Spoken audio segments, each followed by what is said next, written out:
মোহাম্মদ সালাহ দুর্দান্ত, দারুণভাবে দলকে এগিয়ে দিলেন এবং ইতিহাস গড়লেন।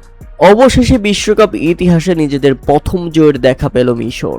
নিউজিল্যান্ডকে 3-1 গোলে হারিয়ে ইতিহাস গড়ল দলটি।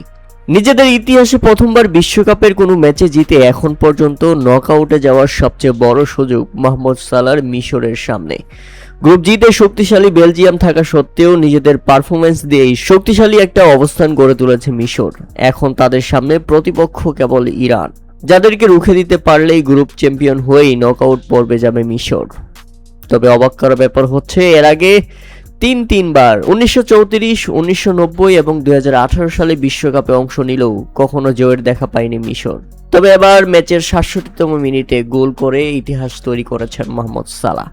আজকের ম্যাচের শুরুতেই পিছিয়ে পড়েছিল মিশর। 15 মিনিটে ফিন সারমানের গোলে এগিয়ে যায় নিউজিল্যান্ড। তবে দ্বিতীয় অর্ধের মাত্র 24 মিনিটের মধ্যে 3 গোল করে ম্যাচের নিয়ন্ত্রণ নেয় মিশর।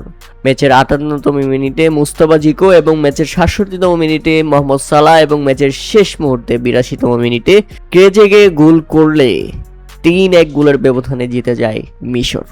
আর তাতেই বিশ্বকাপের প্রথম জয়ে ইতিহাস গড়ে তারা। লিভারপুল কিংবদন্তির এই বাঁকানো শটটি ছিল দেখার মতো।